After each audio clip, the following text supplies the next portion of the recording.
بسم اللہ الرحمن الرحیم۔ السلام علیکم ورحمۃ اللہ وبرکاتہ۔ جو دعا مانگی جائے گی قبول ہوگی۔ حدیث شریف میں ہے کہ مندرجہ ذیل کلمات پڑھنے کے بعد جو دعا مانگی جاتی ہے قبول ہوتی ہے۔ پیارے ناظرین، آئیے میرے ساتھ ساتھ ان کلمات کو دہرا لیجیے۔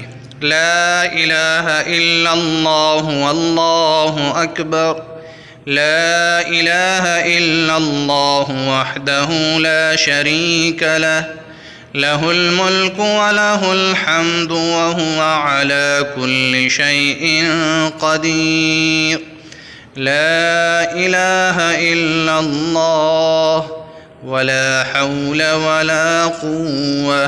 ترجمہ: اللہ کے سوا کوئی عبادت کے لائق نہیں اور اللہ سب سے بڑا ہے۔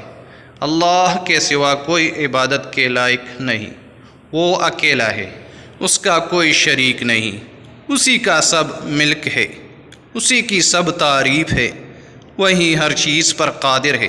اللہ کے سوا کوئی عبادت کے لائق نہیں، اور گناہوں سے بچنے اور نیکی پر لگنے کی طاقت صرف اسی عظیم بلند و برتر ذات کی طرف سے ہے۔